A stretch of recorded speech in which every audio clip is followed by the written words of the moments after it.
Hello बच्चों, कैसे आप। एक बार फिर से आप सभी का बहुत बहुत स्वागत है आपके अपने YouTube channel M Khalid classes में। मैं मोहम्मद खालिद। हम लोग पढ़ रहे हैं कक्षा 12 की फिजिक्स, और उसमें आज हम लोग पढ़ने वाले हैं वैद्युत क्षेत्र के बारे में। ठीक है, तो आइए हम लोग शुरुआत करते हैं। ठीक, देखिए हम लोगों ने पढ़ा पिछले वीडियोज़ में हमने आपको बताया था कुछ चीज़ें वैद्युत आवेश के बारे में, ठीक है, और कूलाम के नियम के बारे में, जो दो बिंदु आवेश बीच में लगता है उसके बारे में बताया था। अगर जो आपने पिछले वीडियोस नहीं देखे हो तो आप हमारे चैनल पर जाइए और प्लेलिस्ट से आप कक्षा 12 के वीडियोस निकालिए और उसको पढ़िए। ठीक है, तो आपको बहुत अच्छे से कुछ चीज़ें समझ में आ जाएंगी। ठीक, तो आइए हम लोग आज का टॉपिक शुरुआत करते हैं, जो कि है वैद्युत क्षेत्र से संबंधित। ठीक, देखिए पिछली कक्षा में हम लोगों ने पढ़ा कि दो बिंदु आवेश जो होते हैं ये एक दूसरे के ऊपर फोर्स लगाते हैं, और उस फोर्स को हम लोगों ने नाम दिया था वैद्युत बल का, और जिसका निर्धारण कूलाम के नियम से किया जा सकता है। अगर जो दो बिंदु आवेश हैं, एक पॉजिटिव है और एक नेगेटिव है, तो ये दोनों आकर्षण बल लगाते हैं, और दोनों पॉजिटिव हैं तो प्रतिकर्षण लगाते हैं, और दोनों नेगेटिव हैं तो भी प्रतिकर्षण बल लगाते हैं। ऐसा हम लोगों ने पढ़ा था। ठीक है, ये तो हुई पुरानी बात। अब देखिए नई बात, आज हम लोग क्या समझने वाले हैं। आज देखिए हम लोग एक नया टॉपिक समझते हैं। वैज्ञानिकों ने सोचा कि बल कितने तरह से लगता है। जरा समझिएगा, कक्षा 11 में आपने पढ़ा है कि बल दो तरह से लगता है, या बल दो प्रकार के होते हैं। एक तो कांटेक्ट फोर्सेस और एक नॉन कांटेक्ट फोर्सेस। मतलब एक होते हैं संपर्क बल और दूसरे असंपर्क बल। संपर्क बल का मतलब ये होता है कि जब हम डायरेक्ट किसी वस्तु को धक्का देते हैं या किसी वस्तु को खींचते हैं, तो हम कहते हैं कि एक वस्तु दूसरे वस्तु के संपर्क में आई और एक वस्तु ने दूसरे वस्तु के ऊपर बल लगाया।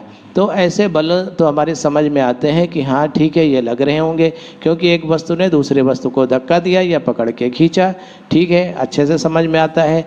लेकिन जो दूसरे प्रकार के बल होते हैं, जो असंपर्क बल होते हैं, वो हमारी समझ में नहीं आता कि आखिर वो कैसे काम करते हैं। असंपर्क बल का एग्जाम्पल आपने 11वें में पढ़ा था कि हमारी पृथ्वी जो होती है वो किसी भी वस्तु को दूर से ही अपनी तरफ खींच लेती है। अर्थात देखिए हम लोगों ने पढ़ा था, ये हमारी पृथ्वी है, इसके ऊपर कोई ये वस्तु आती है या द्रव्यमान है, उसको हम रखें तो उसको जब हम छोड़ देंगे और चलने के लिए स्वतंत्र होगा तो हमेशा पृथ्वी की तरफ आकर के गिरता है। ऐसा हम लोगों ने कक्षा 11 में पढ़ा था, और दैनिक जीवन में देखते भी हैं कि अगर जो किसी भी वस्तु को, जैसे ये पेन है, इसको छोड़ दें तो ये पृथ्वी की तरफ आकर के गिरता है। तो ऐसे बल जो दूर से ही काम करते हैं, अर्थात पृथ्वी दूर से ही किसी वस्तु को अपनी तरफ खींच लेती है, तो ऐसे बलों को हम लोग कहते हैं असंपर्क बल। तो ये जो वैद्युत बल होता है, ये भी देखिए एक तरह का असंपर्क बल है। ठीक है, तो प्लस और माइनस एक दूसरे की तरफ आकर्षित हो जाते हैं, बिना कांटेक्ट के ये दोनों बल काम कर रहे हैं। ठीक, ये तो ठीक है, कक्षा 11 की बात हो गई। अब देखिए खास बात, ये जो असंपर्क बल होते हैं ये फिर कैसे काम करते हैं, किस तरह से काम करते हैं, के बारे में हम समझते हैं। तो वैज्ञानिकों ने अनुभव किया, जैसे कोई ये वस्तु है जो कि धनावेशित है, मान लिया, ठीक है, धनावेशित वस्तु है, इसके पास हम कोई दूसरा आवेशित कण लेकर के आए। मान लेते हैं कि इसका आवेश है Q0। ठीक है, तो इसको जब हम इसके पास लेकर के आते हैं तो या तो आकर्षण लगेगा या तो प्रतिकर्षण लगता है। मतलब दूर से ही ये इसको या तो खींच सकता है या तो इसको धक्का दे सकता है, एक काम कर सकता है। ठीक है, अगर जो ये भी पॉजिटिव है तो ये इसको धक्का दे देगा, और ये निगेटिव है तो ये इसको खींच लेगा। ये बात समझ में आती। लेकिन ये दूर से ही खींच लेती है, तो आखिर ये क्या बात है, क्या खास बात है कि ये दूर से ही धक्का दे देता है या खींच लेता है। तो अनुभव ये किया गया कि अगर जो इस Q0 को यहाँ पर रख दें तो ये किधर को धक्का देता है, तो हम देखते हैं कि इधर को धक्का दे देता है। ये वाला चार्ज यहाँ पे रखा है, अगर जो हम यहाँ पर रखते हैं इस Q0 को तो हम देखते हैं कि ये इधर को धक्का दे देता है। इसी तरह से यहाँ पर रख दें तो ये इधर को धक्का दे देता है। तो ऐसे ही बहुत सारी जो है हम लाइनें यहाँ पे बना सकते हैं, बनाते चले जाएं तो आखिर कितनी लाइनें बना डालेंगे हम, बहुत सारी लाइनें हम बना सकते हैं। और सारी लाइनें हमको लग रहा है कि जो है इधर को बनेंगी, ऐसे ऐसे बनेंगी, ऐसे ऐसे जा रही हैं। ठीक है, यहाँ पर रखते हैं तो यहाँ पर भी, यहाँ पर रखेंगे, यहाँ पर भी, यहाँ पर रखेंगे, यहाँ पर भी, ऐसी लाइनें बन जाती हैं। तो ये लाइनें क्या शो करती हैं, क्या प्रदर्शित करती हैं? ये लाइनें प्रदर्शित करती हैं कि ये किधर को भागा था, ये Q0 किधर को गया था। ठीक है, ये प्रदर्शित करती हैं। ठीक है, ये बात समझ में आ गई, ये लाइनें बना लिया। लेकिन आखिर क्या चीज़ इसके चारों तरफ है जो इसको धक्का देती है? ठीक है, अब यहाँ पर काम की बात शुरू होती है कि आखिर क्या चीज़ इसके चारों तरफ है जो इसको धक्का दे देती है, या इसको, ये माइनस होगा तो इसको अपनी तरफ खींच लेती है। तो वैज्ञानिकों ने एक परिकल्पना की कि इसके चारों तरफ का मतलब चार तरफ नहीं, इसके हर तरफ जो है, हर तरफ की जो जगह है उसमें अगर जो कोई अन्य आवेश आ जाता है तो इसकी तरफ खींच जाता है या इससे दूर चला जाता है। तो उस सारी जगह को एक नाम दिया गया, उसको नाम दिया गया वैद्युत क्षेत्र का। ठीक है, उसको नाम दे दिया गया, काहे का? एक वैद्युत क्षेत्र का नाम दे दिया गया। उसको कहा गया कि ये इसके चारों तरफ जो चीज़ बन रही है वो इसका क्षेत्र है, वो इसका इलाका है, एरिया है इसका। ठीक है, जैसे आपने उसमें सुना है, किसमें? पिक्चर में, एक पिक्चर में देखा होगा कि गब्बर सिंह होता है, गब्बर सिंह का एक एरिया होता है, कहा 50 किलोमीटर दूर में वो उसका डर काम करता है। अगर जो कोई भी आदमी आ जाए उसको बता दिया जाए कि गब्बर सिंह का एरिया है तो उसके ऊपर डर लगने लगता है उसको कि हाँ यार ये गब्बर सिंह का एरिया है। ऐसे ही समझ लो यहाँ पर भी ये जो धनावेशी क्षेत्र है इसके पास भी इसका भी एक एरिया है, उसके करीब में अगर जो कोई अन्य आवेशित कण आ जाएगा तो ये क्या करेगा, ये इसको भगा देगा। ठीक है, तो या उसको अपनी तरफ खींच लेगा, अर्थात इसका प्रभाव काम कर रहा है। तो जहाँ तक इस आवेश का प्रभाव काम कर रहा है उसी प्रभाव क्षेत्र को नाम दिया जाता है वैद्युत क्षेत्र का। ठीक है, तो अगर जो बात करें लिखा पढ़ी कि वैद्युत क्षेत्र होता क्या है, तो हम यह कहेंगे कि वैद्युत क्षेत्र किसी भी आवेश या आवेश समुदाय, कोई सिंगल आवेश रखा हो या कई बिंदु आवेश रखे हों तो भी चलेगा, किसी आवेश या आवेश समुदाय के चारों ओर का वो क्षेत्र, किसी आवेश या आवेश समुदाय के चारों ओर का वह क्षेत्र जिसमें कोई अन्य आवेश आकर्षण या प्रतिकर्षण बल का अनुभव करता है, उस क्षेत्र को या उस जगह को हम वैद्युत क्षेत्र कहते हैं। ठीक है, तो ये बात समझ में आ गई। चलो भाई, वैद्युत क्षेत्र होता है। ठीक है, अब ये वैद्युत क्षेत्र, इस वैद्युत क्षेत्र में होता क्या है, तो वैद्युत क्षेत्र में क्या होता है ये भी समझिए। वैद्युत क्षेत्र में क्या होता है इसका पता लगाने के लिए हमने क्या किया, एक प्लस का चार्ज रखा, एक आवेशित चीज़ थी कोई, उसको रखा। यहाँ पर हमने इसके नज़दीक एक धन परीक्षण आवेश रखा और हमने देखा ये इधर को भाग गया है, तो हमने एक लाइन खींच ली इधर को। ठीक है, हमने कहा कि ये एक लाइन है इधर, तो इस लाइन से हमको पता चलता है कि अगर जो हम धन परीक्षण आवेश रखेंगे तो ये इधर को जाता है, अर्थात लगने वाले बल की ये दिशा को बताता है। इसी तरह से यहाँ पर रखें, इधर जाता है, यहाँ पे रखें, यहाँ पे रखें, यहाँ पे रखें, अभी बताया था जो बात, उसी तरह से ये सारी लाइनें इधर को जाती हुई हमको मिलती हैं। ठीक है, इधर भी जाती होंगी, इधर भी जाती होंगी, इधर भी जाती होंगी, इसके पीछे भी जाती होंगी, बहुत सारी लाइनें हम इसके चारों तरफ खींच सकते हैं। तो वैद्युत क्षेत्र में होता क्या है, तो हमने कहा वैद्युत क्षेत्र में एक तरह की इसी प्रकार की लाइनें जैसी होती होंगी, अब पता नहीं वो कैसी होती हैं, लेकिन इसी तरह की लाइनें होती होंगी, इसी तरह की चीज़ें होती होंगी। जैसे कि कोई बल्ब होता है, उससे रोशनी निकलती है, उजाला निकलता है, उसी प्रकार से ये जो वैद्युत आवेश होता है उसी प्रकार से अपने में से इस टाइप की लाइनें निकालती होगी, जो हमको दिखाई नहीं देती लेकिन हम परिकल्पना कर सकते हैं। तो एक तरह से ये जो लाइनें होती हैं ये रियल में नहीं होती, लेकिन काल्पनिक रूप से हम मान सकते हैं कि ये लाइनें जैसी होती हैं। तो इन्हीं रेखाओं को एक नया नाम देते हैं, उनको हम कहते हैं वैद्युत बल रेखाएं। इनको क्या कहते हैं, वैद्युत बल रेखाएं। और ये वैद्युत बल रेखाएं, बहुत सारी वैद्युत बल रेखाएं मिलकर के एक फील्ड बना देती हैं, एक क्षेत्र बना देती हैं, तो उसी क्षेत्र को हम वैद्युत क्षेत्र कहते हैं। इसलिए इन बल रेखाओं का एक और नाम भी है, इनको हम वैद्युत क्षेत्र रेखाएं कहते हैं। ठीक है, अब हम परिभाषा लिख सकते हैं कि वैद्युत क्षेत्र रेखा या वैद्युत बल रेखाएं क्या होती हैं। चलिए इसको चित्र को अभी हटा दे रहे, अभी फिर से बना देंगे। तो वैद्युत बल रेखा क्या होती है, जल्दी से लिख लेते हैं। वैद्युत बल रेखाएं, इसको अंग्रेजी में क्या कहते हैं भैया? अंग्रेजी में भी पढ़ते रहना, क्योंकि आगे आपको कंपटीशन की तैयारी करनी है और अंग्रेजी में भी आपको पढ़ना है, पीछा नहीं छूटेगा, ये समझ लीजिए। वैद्युत बल रेखाएं क्या होती हैं? Electric line of force. ठीक है, इसकी अंग्रेजी याद कर लेना। हम लोग तो भाई हिंदी मीडियम के विद्यार्थी हैं, हम लोगों को अंग्रेजी थोड़ी कठिन पड़ती है, लेकिन टेंशन मत लो, धीरे धीरे पढ़ते पढ़ते सब समझ में आ जाएगा। ठीक है, अच्छा या इसको और भी नाम क्या बताया अभी हमने? वैद्युत क्षेत्र रेखाएं। इनको क्या कहते हैं? वैद्युत क्षेत्र रेखाएं।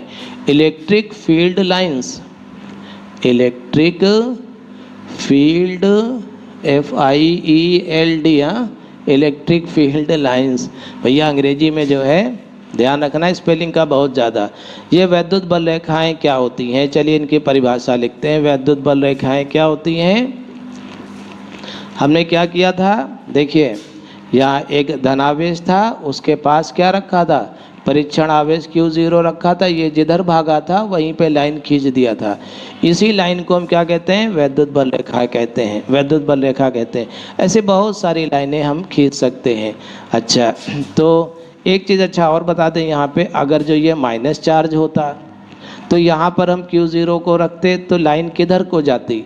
ये Q0 को अपनी तरफ आकर्षित कर लेता है, क्योंकि हमेशा इस Q0 को हम प्लस रखते हैं।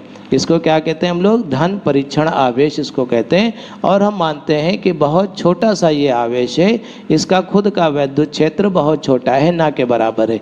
तो ये किधर भागेगा? ये इसी की तरफ भागेगा। तो समझ लीजिए जो माइनस आवेश होता है उसमें जो लाइन बनती है वो अंदर की तरफ बनती है। इसको क्या कहते हैं? वैद्युत बल रेखा इसको कहते हैं। ठीक है, तो वैद्युत बल रेखाएं क्या होती हैं? चलिए इसकी परिभाषा लिख लिया जाए। ठीक है, वैद्युत बल रेखा परिभाषा लिख ली जाए जैसे हमने आपको समझाया, इसी हिसाब से देखिए समझ में आता है कि नहीं। देखिए हमने क्या बताया कि हमने इस धन परीक्षण आवेश Q0 को यहाँ छोड़ा, हमने देखा ये इधर आ गया, यहाँ पे छोड़ा है तो इधर आ गया। तो जिस रास्ते पे ये चल रहा है उसी रास्ते को हम वैद्युत बल रेखा कहते हैं। हम क्या लिखेंगे? वैद्युत क्षेत्र में स्वतंत्रता पूर्वक छोड़ा गया धन परीक्षण आवेश जिस मार्ग का अनुसरण करता है, जिस मार्ग पर चलता है या जिस मार्ग का अनुसरण करता है उसे वैद्युत बल रेखा या वैद्युत क्षेत्र रेखा कहते हैं, उसे वैद्युत बल रेखा कहते हैं। ठीक है, तो ये परिभाषा बहुत आसान है, आप इसको आसानी से याद कर सकते हैं। ठीक है, अब देखिए वैद्युत बल रेखाओं की कुछ और ख़ास बातें उसके बारे में समझते हैं। ठीक है, हम इसको मिटाए दे रहे हैं, आप लोग लिख लीजिएगा। अब देखिए ये जो वैद्युत बल रेखाएं हैं ये कैसे बनती हैं, किस तरह से बनती हैं? चलिए अभी हम लोगों ने देखा माइनस में इधर की तरफ आ जाएंगी। ठीक है, समझ में आ रहा है। प्लस में यहाँ से दूर जाती हुई होंगी। ठीक है, ये वैद्युत बल रेखाएं होती हैं। अच्छा, क्या हमेशा ये सीधी सीधी ही होती हैं? तो ऐसा ज़रूरी नहीं कि हमेशा सीधी हों। तो वैद्युत बल रेखाएं अगर जो धन और ऋण दो आवेशों के बीच में खींची जाएं तो देखिए उनका डिजाइन कुछ बदल जाता है। कैसे? आइए देखते हैं, हम लोग इसको भी समझते हैं। देखिए ये हमने कहा ये प्लस वाला आवेश है, ये माइनस वाला आवेश है। हमने एक धन परीक्षण आवेश Q0 को यहाँ पे रखा, वो सीधा भागा इधर, इसने उसको धक्का दिया Q0 को और इसने उसको आकर्षित कर लिया, तो हमने कहा ये लाइन एक बनी। फिर हमने यहाँ पे रखा, यहाँ पे, तो हमने देखा ये ऐसे चला गया है, इस रास्ते पे चला गया है, तो हमने कहा ये वैद्युत बल रेखा है। फिर हमने देखा ऐसे चला गया है, फिर हमने देखा ऐसे चला गया, हमने देखा ऐसा चला गया। तो वैद्युत बल रेखाएं हल्की सी कर्व बनाती हुई भी हो सकती हैं। ठीक है। ये वक्र रूप में भी हो सकती हैं वैद्युत बल रेखाएं। फिर हमने यहाँ पे रखा तो देखा इधर चला गया, यहाँ रखा तो इधर चला गया, तो वैद्युत बल रेखाएं इस रूप में भी हो सकती हैं, ऐसे भी हो सकती हैं। अच्छा, इसमें तो हमेशा इधर की तरफ बनेगा, ठीक है, ऐसे भी हो सकती हैं। तो वैद्युत बल रेखाएं देखिए सीधी सीधी ना हो करके ऐसी लचकदार भी हो सकती हैं। लेकिन ये जो कर्व बनाएंगी ये एक निष्कोण वक्र होगा, एक स्मूथ कर्व होगा। निष्कोण का मतलब क्या होगा, ऐसे जाके तुरंत ऐसा नहीं होगा, टेढ़ा जैसा ऐसा नहीं होगा, वो स्मूथली ऐसे ही जाएगा, ठीक है। इस बात का हमेशा ध्यान रखना। और हाँ, ये वास्तविक लाइनें नहीं है, रियल में ये लाइनें है नहीं, आप इनको कहीं से फोटो खींच लें या कहीं से इसको प्राप्त कर लें, ये है नहीं, ये काल्पनिक रूप से होती हैं। क्योंकि इनको क्या कहा गया है, जब धन आवेश जिस रास्ते का अनुसरण करता है उसी रास्ते को ही हम कह सकते हैं कि यह वैद्युत बल रेखा है या वैद्युत क्षेत्र रेखा है। तो ये एक तरह की कैसी लाइनें हैं, काल्पनिक लाइनें हैं। तो एक और परिभाषा बनती है इसकी, ठीक है। अच्छा, एक चीज़ और, अब इलेक्ट्रिक फील्ड किधर है, अभी परिभाषा बताएंगे, पहले एक चीज़ और समझ लीजिए। वैद्युत क्षेत्र किधर होता है, हमने कहा वैद्युत क्षेत्र उधर होता है जिधर धन आवेश चलने का प्रयास करता है, ठीक है। तो यहाँ पे धन आवेश इधर को चल रहा था, यहाँ पे इधर को चल रहा था, यहाँ पे किधर चल रहा था, यहाँ पे हल्का सा टेढ़ा चल रहा है, तो वैद्युत क्षेत्र थोड़ा सा टेढ़ा जैसा है, कर्व के रूप में है। तो वैद्युत क्षेत्र की डायरेक्शन या दिशा क्या होती है, हमने कहा चलो ये सीधी लाइन है तब तो पता चल रहा है इधर होती है, लेकिन ये जो गोलाई लिए हुए है या वक्र के रूप में लाइन है, वहाँ पे वैद्युत क्षेत्र हम कैसे बताएंगे किस डायरेक्शन में है। तो हमने कहा किसी भी जगह पे, यहाँ पे मान लो वैद्युत क्षेत्र हम बताना चाहते हैं किधर को है, तो यहाँ पर एक स्पर्श रेखा खींच दीजिए, टेंजेंट खींच दीजिए, स्पर्श रेखा खींच दीजिए, वो दिशा वैद्युत क्षेत्र की तीव्रता की या इलेक्ट्रिक फील्ड की दिशा होगी, वैद्युत क्षेत्र की डायरेक्शन होगी, ठीक है। तो वैद्युत क्षेत्र की दिशा क्या होती है, जिधर धनावेश चलता है वही वैद्युत क्षेत्र की दिशा होती है, ठीक है। अगर जो वक्र के रूप में है तो उस बिंदु पर एक स्पर्श रेखा खींच दीजिए, वो डायरेक्शन होगी वैद्युत क्षेत्र की। तो वैद्युत क्षेत्र की या वैद्युत क्षेत्र रेखाओं की एक और परिभाषा हम लिख सकते हैं। क्या लिख सकते हैं, समझिएगा। क्या लिखेंगे, देखिए, वैद्युत क्षेत्र रेखा या बल रेखा भी कह सकते हैं। वैद्युत क्षेत्र रेखा वैद्युत क्षेत्र में खींचा गया वह काल्पनिक, यह काल्पनिक होती है, वह काल्पनिक निष्कोण वक्र, मतलब टेढ़ा मेढ़ा नहीं, ऐसे ये ऐसे वाला नहीं, ऐसे ही, ठीक है, निष्कोण वक्र, इसको स्मूथ कर्व है, ठीक है। वैद्युत क्षेत्र रेखा वैद्युत क्षेत्र में खींचा गया वह काल्पनिक निष्कोण वक्र है जो जिसके ऐसे लिखें, जिसके किसी बिंदु पर खींची गई स्पर्श रेखा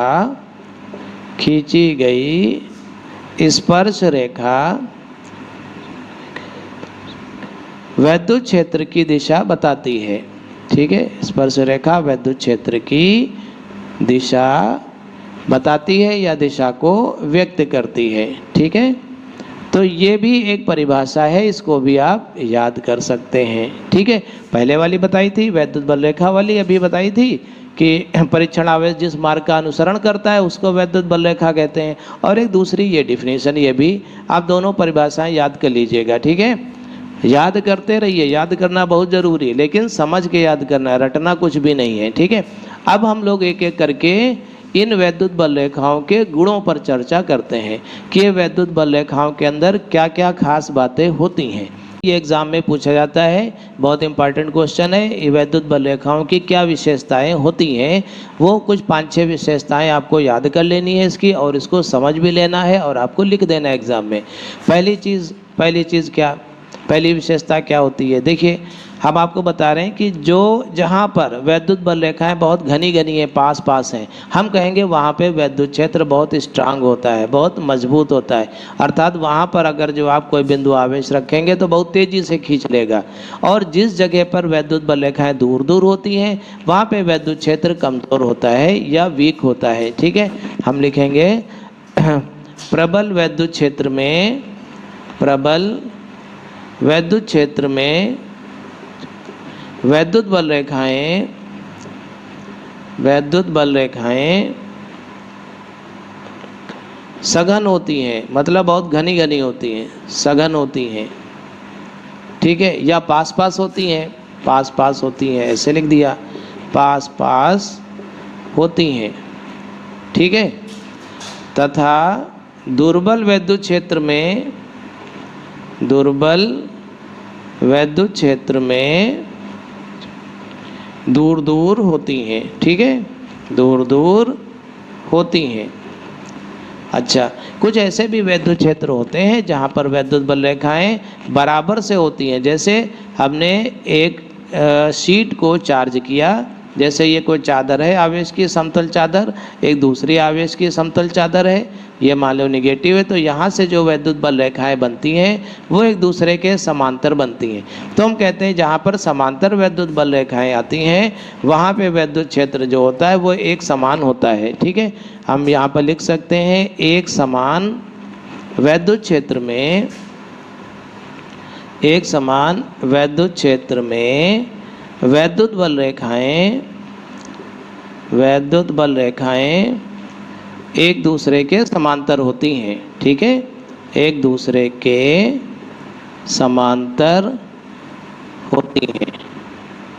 ठीक है, ये पॉइंट आप याद रखिएगा, अच्छा है ये पॉइंट। ठीक है, अच्छा फिर देखिए दूसरा पॉइंट क्या है।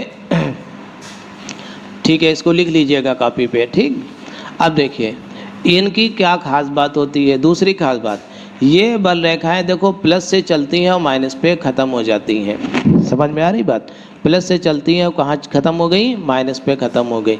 तो हमेशा यही चीज़ देखने को मिलती है कि ये धन आवेश से चलती हैं और ऋण आवेश पे समाप्त हो जाती हैं। ठीक है, तो दूसरा पॉइंट क्या है, ये बल रेखाएं या वैद्युत बल रेखाएं ऐसे भी लिख सकते हैं, ये बल रेखाएं धन आवेश से चलकर, धन आवेश से चलकर ऋण आवेश पर समाप्त हो जाती हैं। ठीक है, समाप्त हो जाती हैं। अच्छा एक चीज़ और बता दें, यहाँ पे देखिए ये धनावेश है, यहाँ पे ऋण आवेश होगा तो वैद्युत बल रेखाएं यहाँ जाएंगी, यहाँ ख़त्म हो जाएंगी। अगर जो कभी भी ये बल रेखा, ध्यान से समझिएगा, एक पूरा क्लोज लूप नहीं बनाएंगी, बंद लूप वैद्युत बल रेखाएं नहीं बनाती हैं। वो एक विशेष तरह की बल रेखाएं होती हैं जो हम चुंबकीय बल रेखाओं में पढ़ेंगे, वो एक बंद लूप बनाती हैं और ये बंद लूप कभी नहीं बनाती। ठीक है, ये उनमें इनमें अंतर है, वो बात की बात है वो, लेकिन हमने आपको बता दिया। तो हम ये लिख सकते हैं ये बंद लूप नहीं बनाती, मतलब ये पूरा घेरा में नहीं होती हैं, धन से चलेंगी ऋण पे ख़त्म जरूर हो जाएंगी। ये पूरा गोल चक्कर नहीं बनाती हैं, ये बंद लूप, इसको बहुत अच्छी हिंदी में संवृत्त पाश भी कहते हैं। संवृत्त पाश या बंद लूप नहीं बनाती, क्लोज लूप नहीं बनाती हैं।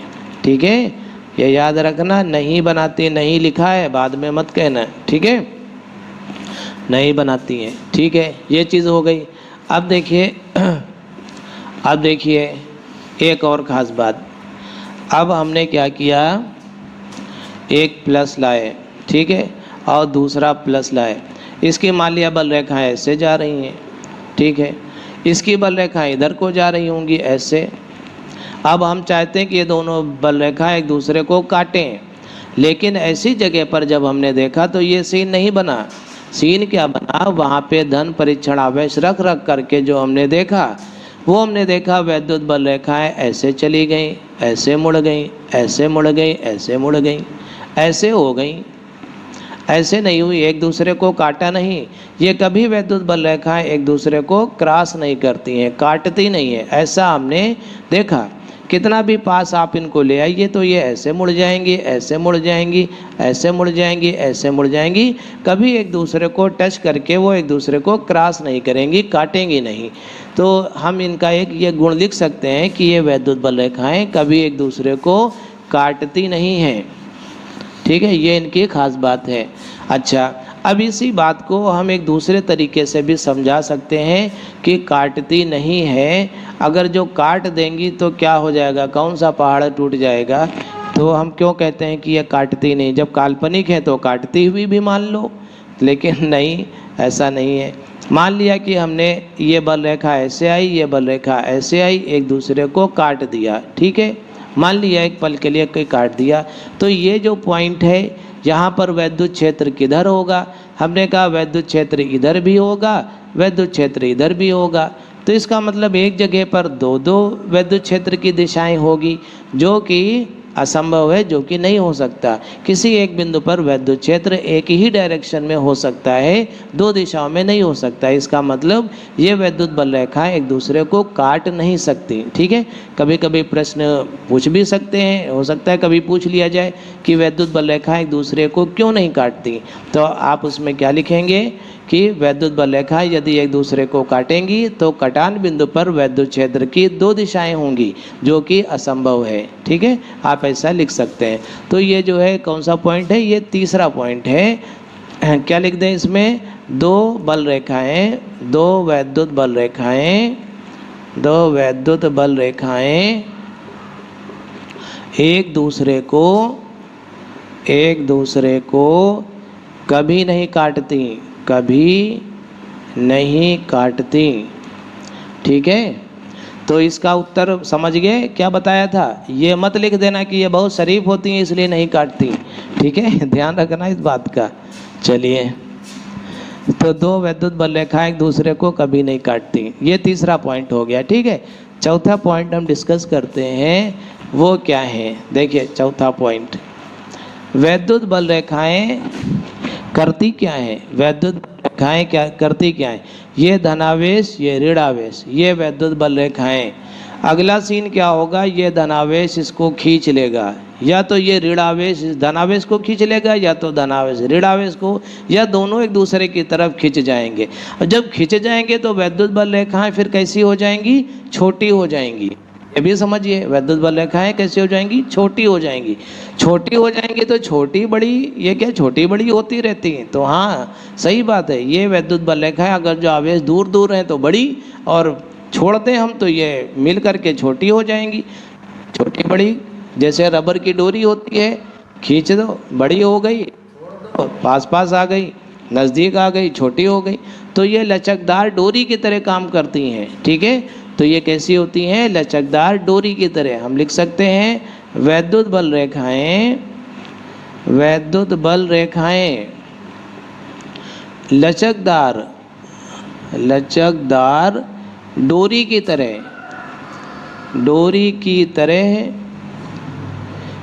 सिकुड़ सकती हैं, छोटी हो सकती हैं, सिकुड़ सकती हैं। इसी कारण कौन सा बल लगता है, इसी कारण सिकुड़ जाएंगी, मतलब उसको खींच लेंगी। इसी कारण आकर्षण बल लगता है। इसी कारण कौन सा फोर्स लगता है, एट्रैक्शन का फोर्स लगता है। इसी कारण आकर्षण बल लगता है। ठीक है, ये आप लिखेंगे। ठीक है, और एक चीज़ और क्या कर सकती हैं, चलिए देखते हैं क्या क्या कर सकती हैं। पांचवा नंबर, पांचवा गुण क्या है, अगर जो यहाँ पे ध्यान दीजिएगा, ये धनावेश है, ये धनावेश है, हम पास पास लेकर के आए। ठीक है, इसको पास लाएं तो ये बल रेखाएं ऐसे चली जाती हैं, ऐसे। ठीक है, और ये ऐसे चली जाती हैं, ऐसे हो जाएंगी, दूर दूर हो जाएंगी। ठीक है, तो ये अपनी जो लंबाई है उसके लंबवत, ये जो इसकी लंबाई है उसके लंबवत दूर होने का प्रयास करती हैं। जब ये लंबाई से 90 डिग्री पे यहाँ से ये दूर होने का प्रयास करती हैं, तो इसी के कारण प्रतिकर्षण बल उत्पन्न होता है। हम लिखेंगे कि ये जो वैद्युत बल रेखाएं होती हैं, ये क्या करती हैं, लंबाई के लंबवत, फैलने का प्रयास करती हैं और उसी से कौन सा बल उत्पन्न होता है, प्रतिकर्षण बल उत्पन्न होता है। चलिए जगह कम है तो इसको हटा करके हम लिखे दे रहे हैं। वैद्युत बल रेखाएं लंबाई के लंबवत दूर होने का प्रयास करती हैं, ठीक है, या लंबाई के लंबवत दूर हट जाती हैं, प्रयास करती हैं। इसी कारण कौन सा बल उत्पन्न होता है, इसी कारण प्रतिकर्षण बल उत्पन्न होता है, प्रतिकर्षण बल या प्रतिकर्षण उत्पन्न होता है, ठीक है। ये कितने गुण हो गए, 5 गुण हो गए, ठीक है।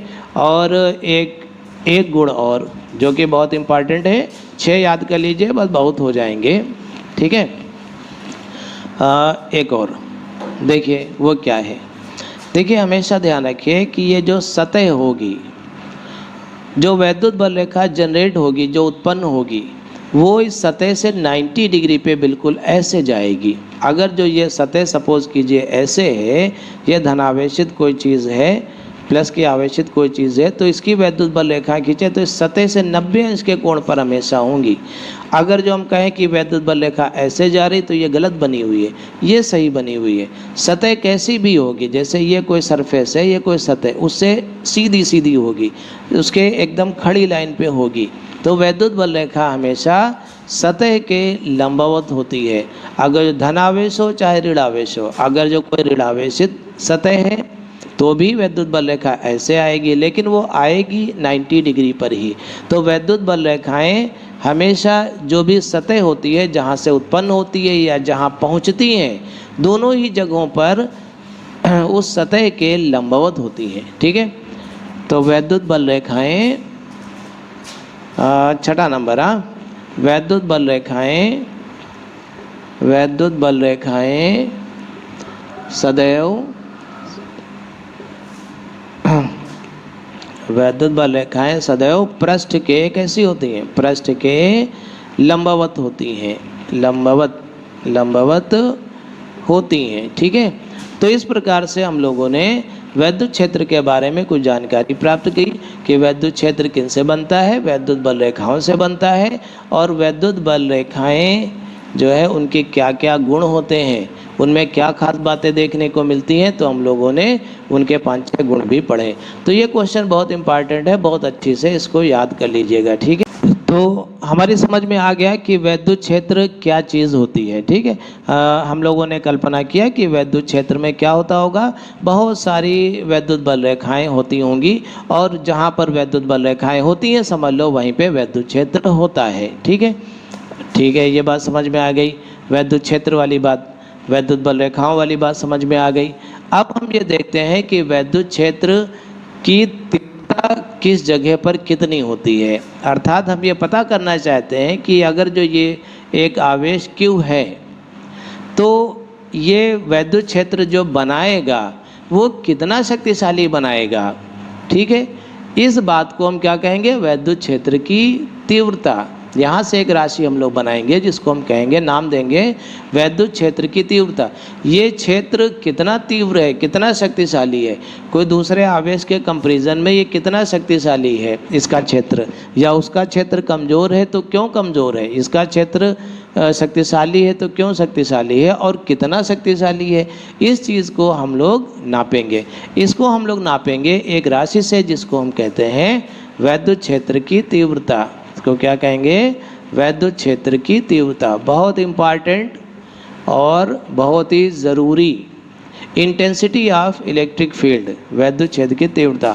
अंग्रेजी में अपने आप लिख लेना, बता दे रहे हैं, वैद्युत क्षेत्र की तीव्रता, इंटेंसिटी ऑफ इलेक्ट्रिक फील्ड। वैद्युत क्षेत्र की तीव्रता कितनी है, इस बात को हमको पता लगाना है, ठीक है।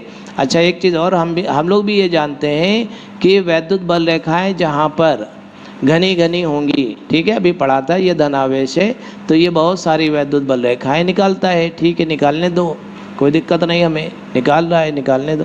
किधर निकालेगा, ये चार तरफ हमने बनाया है चारों तरफ, लेकिन चारों तरफ का मतलब ये नहीं कि चार तरफ हो गया दाएं बाएं ऊपर नीचे। इधर का क्या होगा, इधर भी ये निकाल रहा होगा ऐसे ऐसे ऐसे, और उसके पीछे भी निकाल रहा होगा। चार तरफ का मतलब लिखा जाता है, उसका मतलब होता है हर तरफ। ये हर तरफ विद्युत बल रेखाएं निकाल रहा है, ठीक है।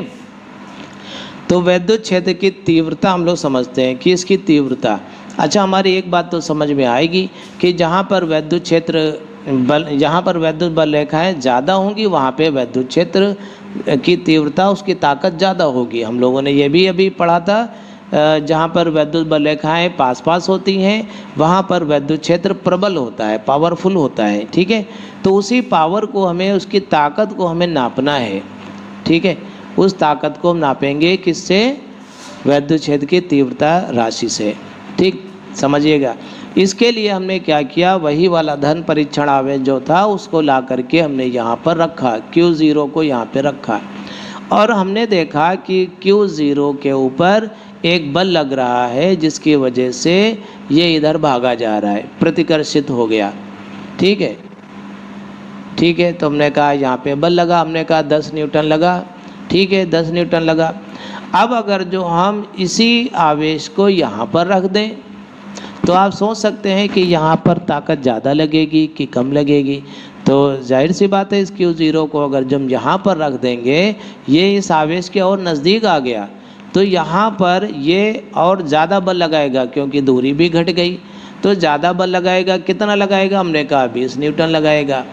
तो हमारी समझ में ये आया कि यहाँ पर विद्युत क्षेत्र की तीव्रता ज़्यादा है, उसकी इंटेंसिटी, उसकी ताकत यहाँ पर विद्युत क्षेत्र की ज़्यादा है, यहाँ पे कम है, यहाँ पे कम बल लगा रहा था। और थोड़ा दूर चले जाओ, यहाँ पर 5 न्यूटन का ही लगाएगा, और कम लगा चले जाओ 2 न्यूटन 1 न्यूटन, ऐसे धीरे धीरे फोर्स कम होता चला जाएगा। तो हम कहेंगे कि इस विद्युत क्षेत्र का दम अर्थात विद्युत क्षेत्र की तीव्रता यहाँ पर कम होती चली जा रही है, ठीक है। तो विद्युत क्षेत्र की तीव्रता को हम कैसे नापेंगे, परीक्षण आवेश Q0 पर लगने वाले बल से नापेंगे, ठीक है। तो एक राशि ये बना ली गई कि ये जो बल था इसको मान लीजिए कि F है, और यहाँ पर जो परीक्षण आवेश Q0 रखा था उसके ऊपर जितना फोर्स लगा था वो बल, और परीक्षण आवेश Q0 से इसको भाग कर दीजिए, जो उसका अनुपात है, इसी को विद्युत क्षेत्र की तीव्रता कहा गया और इसको E से प्रदर्शित किया गया, ठीक है। तो विद्युत क्षेत्र की तीव्रता की परिभाषा क्या हुई, विद्युत क्षेत्र की तीव्रता की परिभाषा ये हुई, देखो समझो, हम क्या कहेंगे, विद्युत क्षेत्र में परीक्षण आवेश Q0 को रखने पर उसके ऊपर लगने वाला बल F और परीक्षण आवेश Q0, इसका अनुपात उस बिंदु पर विद्युत क्षेत्र की तीव्रता कहलाता है। याद हो जाएगा, ठीक है, कोई बात नहीं। अब समझिएगा, हम इसको ऐसे भी कह सकते हैं, Q0 हम ना कहना चाहें, इसको एकांक मान लें, ठीक है, एकांक मान लें, इसको कह दें 1 कूलाम आवेश। 1 कूलाम आवेश को विद्युत क्षेत्र में किसी बिंदु पर रखने पर उसके ऊपर लगने वाले बल को उस बिंदु पर विद्युत क्षेत्र की तीव्रता कहेंगे। ये भी बढ़िया है, आप ये परिभाषा याद कर सकते हैं, ठीक है, समझ में आ गई बात। तो कोई भी परिभाषा याद कर लीजिए। अच्छा, अब चलिए एक और बात करते हैं, विद्युत क्षेत्र की तीव्रता कैसी राशि होगी, सदिश राशि है कि अदिश राशि है, इस बात के बारे में भी चर्चा कर लेते हैं।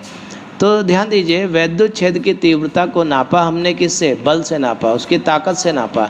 तो बल कैसी राशि है, बल हम लोगों ने पढ़ा सदिश राशि है, और आवेश कैसी राशि है, आवेश अदिश राशि है। तो किसी सदिश राशि को अदिश राशि से अगर जो भाग करने पर हमको हमेशा एक सदिश राशि मिलती है, इसका मतलब ये भी सदिश होगा, ठीक है। आप ऐसे भी अंदाज़ा लगा सकते हैं कि विद्युत क्षेत्र की तीव्रता एक तरह से विद्युत क्षेत्र द्वारा लगाया गया बल ही है, उसके द्वारा लगाई गई ताकत है। तो और बल सदिश होता है, इसलिए विद्युत क्षेत्र की तीव्रता भी सदिश राशि होगी। अब देखिए, कभी कभी जो है बच्चे कंफ्यूज हो जाते हैं कि विद्युत क्षेत्र की तीव्रता की दिशा किधर होती है। तो सिंपल सी बात है, जिधर विद्युत क्षेत्र की डायरेक्शन है वही विद्युत क्षेत्र की तीव्रता की दिशा है, और वही लगने वाले बल की दिशा है। सब एक ही डायरेक्शन में तो काम करते हैं, जिधर बल काम करता है वही विद्युत बल रेखा है, और वही विद्युत क्षेत्र की डायरेक्शन है, और उधर ही विद्युत क्षेत्र की तीव्रता भी है, ठीक है, बात समझ में आ गई। अब देखिए ये पता चल गया हमको कि ये राशि कैसी है, ये सदिश राशि है। राशि कैसी, सदिश। और इसका मात्रक क्या, मात्रक बहुत बढ़िया, क्या मात्रक है, न्यूटन। और इसका कूलाम, बल का मात्रक न्यूटन, और इसका आवेश का न्यूटन, और प्रति लगा दीजिए कूलाम, न्यूटन प्रति कूलाम। बस बहुत बढ़िया बन गया। विमा भी आप निकाल सकते हैं। विमा कैसे निकाल सकते हैं, देखो विमा कैसे निकालेंगे, ई की विमा, बल की विमा लिख दो mLT-2, और नीचे आवेश की विमा लिख दो, आवेश की विमा AT। तो क्या बन गया, mLT-3 और A-1, ये इसकी विमा हो गई, सिंपल से, ठीक है। तो वैद्युत क्षेत्र की तीव्रता आपको पता चलेगी कि क्या चीज़ होती है, ठीक है। बहुत आराम से आप इसको याद कर लेंगे। चलिए इसको हटाते हैं, एक टॉपिक ये क्लियर हो गया, वैद्युत क्षेत्र की तीव्रता क्या चीज़ होती है। अब देखिए एक और चीज़, देखिए हमको एक प्रश्न दिया गया कि ये बिंदु आवेश Q है, ये बिंदु आवेश क्या है, Q, और इससे R दूरी पर कोई बिंदु कैपिटल A है, ठीक है। R दूरी पर क्या है, कोई बिंदु कैपिटल A है। वहाँ पर बताइए वैद्युत क्षेत्र की तीव्रता कितनी होगी, हमको एक फार्मूला बना के दिखाइए। तो ठीक है, दो चीज़ें दी थी, एक आवेश दिया था और आवेश से ये दूरी दी भी थी। तो हम एक हेडिंग बना लेंगे, किसी बिंदु आवेश से, किसी बिंदु आवेश के कारण, चलिए ऐसे लिख दीजिए, किसी बिंदु आवेश के कारण R दूरी पर वैद्युत क्षेत्र की तीव्रता, वैद्युत क्षेत्र की तीव्रता, ये हम ज्ञात करना चाहते हैं, ठीक है। चलिए इसको प्रूव करते हैं, ये हो जाएगा प्रूविंग, इसको सिद्ध करना, ठीक है। अब देखिए माना बिंदु A पर, अच्छा कैसे निकालते थे तीव्रता, बल के सहारे निकालते थे। तो हमको यहाँ पर पता लगाना है बल, और यहाँ पर कोई दूसरा आवेश तो है नहीं, तो बल कैसे लगेगा। तो हम क्या करेंगे, यहाँ पर एक आवेश मान लेंगे अपनी तरफ से, ठीक है। हमने माना कि एक परीक्षण आवेश रखा है और वो है Q0, ठीक है। यहाँ पर हमने ला करके यहीं पर Q0 को रख दिया, छोटा सा धन परीक्षण आवेश, ठीक है। तो हमने देखा कि इसके ऊपर एक फोर्स लगा, उसकी डायरेक्शन किधर, इधर होगी, ठीक है। हमने क्या किया, माना, अब हम मानेंगे क्योंकि ये प्रश्न में नहीं दिया था कि Q0 रखा है, इसको हम मानेंगे। माना बिंदु A पर, अच्छा क्या लिख दें, ऐसे लिख दें, माना आवेश Q से R दूरी पर कोई बिंदु A है, कैपिटल A है, ठीक है। इस पर वैद्युत क्षेत्र की तीव्रता निकालने के लिए, वैद्युत क्षेत्र की तीव्रता ज्ञात करने के लिए, ज्ञात करने के लिए माना बिंदु A पर कोई धन परीक्षण आवेश, धन परीक्षण आवेश Q0 या Q0 रखा है, ठीक है। इस पर हमने रखा, तो जैसे ही इसको Q0 रखा तो इसके ऊपर एक बल लगा, उसकी डायरेक्शन किधर होगी, इधर की तरफ, क्योंकि ये हमने धन परीक्षण आवेश रखा था और ये जो आवेश दिया गया ये भी पॉजिटिव है, प्लस का है, ठीक है। अगर जो निगेटिव मानेंगे तो इधर को दिशा बना देंगे और कुछ खास बात नहीं, ठीक है। अच्छा, धन आवेश पर लगने वाला बल क्या होगा, धन आवेश पर, या धन परीक्षण आवेश लिख दें, धन परीक्षण आवेश Q0 पर या Q0 पर, Q0 भी पढ़ते हैं, Q0 भी पढ़ते हैं, चाहे कुछ पढ़ लो। धन परीक्षण आवेश Q0 पर लगने वाला बल, लगने वाला बल, बल क्या होगा, F बराबर, सूत्र बताइए, आपने पढ़ा है। मान लिया कि ये निर्वात में रखे हैं या एयर में रखें तो कोई ख़ास फर्क नहीं, 1/4πε0। देखिए यहाँ पर एप्सिलॉन, अगर जो कोई बीच में मीडियम होगा तो एप्सिलॉन रखा जाएगा, और निर्वात होगा तो एप्सिलॉन नॉट रखा जाएगा। वायु और निर्वात में कोई ख़ास फर्क नहीं है, इसलिए एप्सिलॉन नॉट रख देते हैं। अब यहाँ पर Q Q0 पहला आवेश गुणे दूसरा आवेश बटे दूरी का स्क्वायर r का स्क्वायर, ये लगने वाला बल हो गया है। ठीक है, अब देखिए हमने परिभाषा क्या पढ़ी थी वैद्युत क्षेत्र की तीव्रता, ये जो परिभाषा अभी बनाई थी वैद्युत क्षेत्र की तीव्रता, अतः वैद्युत क्षेत्र की तीव्रता E बराबर F अपान Q0, ये फार्मूला था। F की वैल्यू अभी हम लोगों ने ये वाली लिखी, तो वही लिख दीजिए 1/4 pi epsilon not Q not upon R square upon Q not cancel हो गया, तो E बराबर आ गया 1/4 pi epsilon not Q upon R square. ठीक है, ये आवेश Q के कारण वैद्युत क्षेत्र की तीव्रता r दूरी पर इतनी होगी। ठीक है, यहाँ से हमको ये पता चलता है कि आवेश की वैल्यू अगर जो ज़्यादा होगी, आवेश ज़्यादा पावरफुल होगा, 2 कूलम 4 कूलम 6 कूलम, आवेश को हम बढ़ाते चले जाएंगे तो यहाँ पर वैद्युत क्षेत्र की तीव्रता बढ़ती चली जाएगी। ठीक है, और ये दूरी का उल्टा है, ये दूरी के वर्ग के व्युत्क्रमानुपाती है, अर्थात दूरी को बढ़ाने पर वैद्युत क्षेत्र की तीव्रता घटती चली जाएगी। ठीक है, तो इस फार्मूले से हमें अगर जो आवेश और दूरी मालूम है तो उस जगह पर हम वैद्युत क्षेत्र की तीव्रता को ज्ञात कर सकते हैं। ठीक है, तो उम्मीद है ये सारी चीज़ें आज आपको समझ में आ गई होंगी।